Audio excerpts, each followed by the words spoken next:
That's down in, well, we're going to have this Hank Aaron Invitational. It's down in Vero Beach, Florida. They're going to basically top it off with a big game Sunday at Truist Park. Some of the best amateur players in the country. A lot of former Major League players there as instructors, including Hall of Famer Dave Winfield, one of those guys who could play a million sports, played basketball at the University of Minnesota, drafted by all the four majors. Well, not hockey, but obviously the NBA and the NFL and the Padres, of course, too. Dave, it's a pleasure. Great to have you with us again. Lots to do here. Was it a no-brainer with the Padres in '73? Did you give either the Atlanta Hawks or the Utah Stars, even the Vikings, did you give them any consideration coming out of college there at the University of Minnesota? How about that first? No, not really. You know, you have to use all the tools in your kit for bargaining, but baseball was what I set my sights on when I was 12 years old, you know, professional baseball player. But I was drafted by all the other sports. It was unprecedented back then, and it still is today. But I ended up with the right choice, playing 22 years professional baseball. Who does that in any sport? 100% Hall of Famer, the whole 9 yards, champion, and what have you. How about going to San Diego in the early days of that franchise? I mean, you know, an old Jack Murphy Stadium, that was a bad team with the Dodgers and Giants and teams, the Reds in that NL West. Give me some thoughts about that early. I was sort of a great place to play, but a bad team, and an expansion team too, Dave. How about that? Let me hear.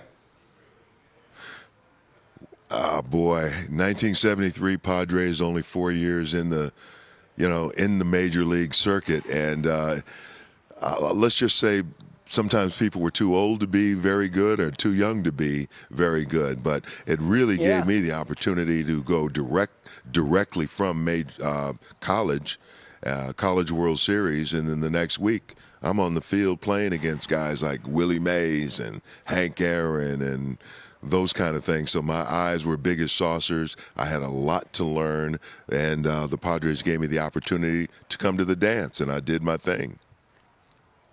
You had to. Over 3,000 hits. Who'd you get your first one against? I'm sure you remember back in '73. Who was your first base knock against? Oh, wow. Good question. I have the baseball. It was against the Houston Astros. That's a great question. I can't really remember, but I'll tell you. How about this? Well, it was against the Astros. The first hit was against the Astros. Yep. Okay.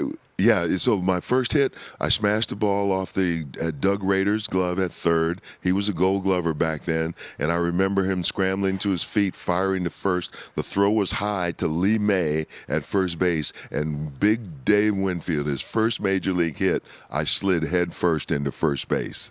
How about that? Wow, because I didn't know what it took. I love that one. Yeah, man. And I know there's no videotape. They didn't of that, but that was truly my first major league hit. And who knew I'd have 3,109 more after that? 100%. All right, was it a no-brainer to go to the Yankees when Steinbrenner wooed you there in the late '70s? Was it a no-brainer? Was it a no-brainer? I'm sorry. Look, at the time, I had to go to a place that had a chance to win because it wasn't about just money or saying I'm going to stay in the same place forever. It was I had to try to win. I'm an all-star player by that time. I had 4, all-star appearances, and it was like, man, how can I get on a team that has a chance to win?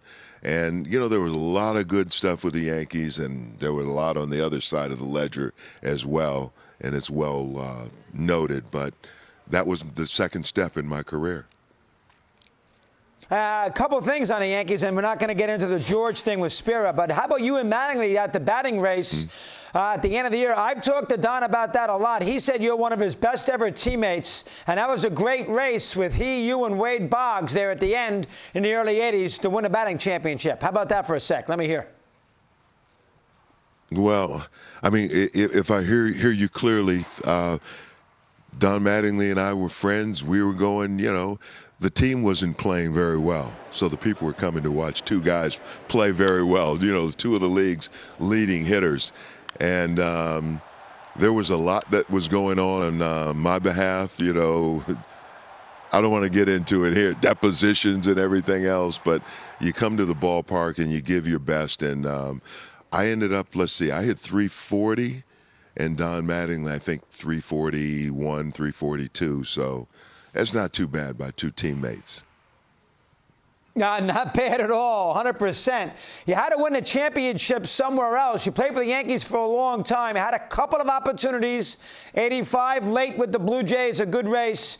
But you won one with Toronto. Did you feel like you got redemption, that you finally won your World's Championship away from Steinbrenner and New York in the 80s? Give me your thoughts on that. Go ahead.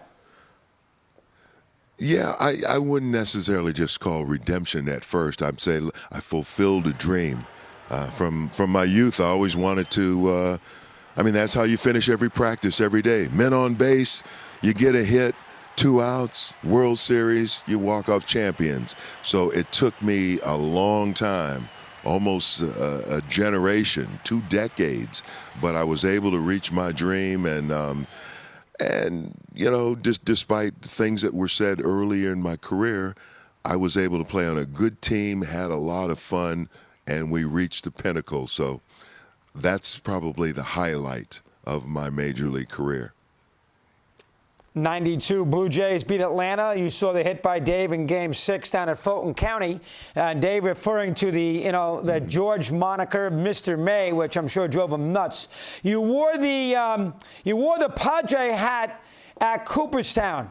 Was that sort of an anti-Yankee thing, or do you think because the Padres gave you your first opportunity, that was the correct way to go? Let me hear your thoughts there. No. The San Diego Padres drafted me out of college, and it was the first team I played for. They gave me the opportunity, and so they brought me to the dance, so they deserved to have me as their first Hall of Famer. And deserved so. I agree with that. That's a good selection. All right, instructing here, as Aaron said a long time ago, it was good to steal an athlete away from any other sport to get him to play baseball, which you could have done a million things. And Henry said that about you. And now, of course, you're teaching these players how to play and maybe be college players and professionals down the road. How about this experience here at this Henry Aaron Invitational down in, I know you're hot, but let me hear it down in Vero Beach. Let me get some thoughts there. Well, again, it's if I hear your question clearly, our reception isn't really good.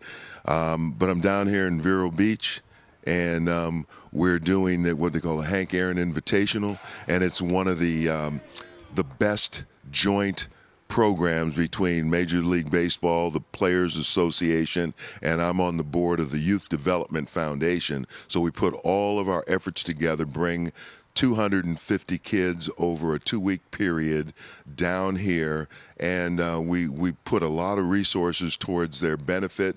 And these are largely African-American kids, those that don't get the same opportunities as others. And you bring together some of the best talented coaches, people with major league experience, people who are dedicated to developing these young kids. You bring them together, so it's an extraordinary week for 2 sets of kids. And so I come down here and give them a little knowledge, break them off a little knowledge, as they say. And it's fun. I look forward to this day and this evening when we have dinner with these kids. So it's an exceptional time, and I look forward to this time of the year. Excellent job. Excellent, Dave. And by the way, your first hit, Jerry Royce. There you go. Lefty Jerry Royce. Yeah, there you go. Of Houston, your first big league hit. How about that? There you go. How about that? Thank you. I appreciate that. Dave, it's great. You got it. You got it. And it's great to talk to you again. Keep up the good work. Always a pleasure to have you on. Appreciate you coming on today. I appreciate it. Take care. See you.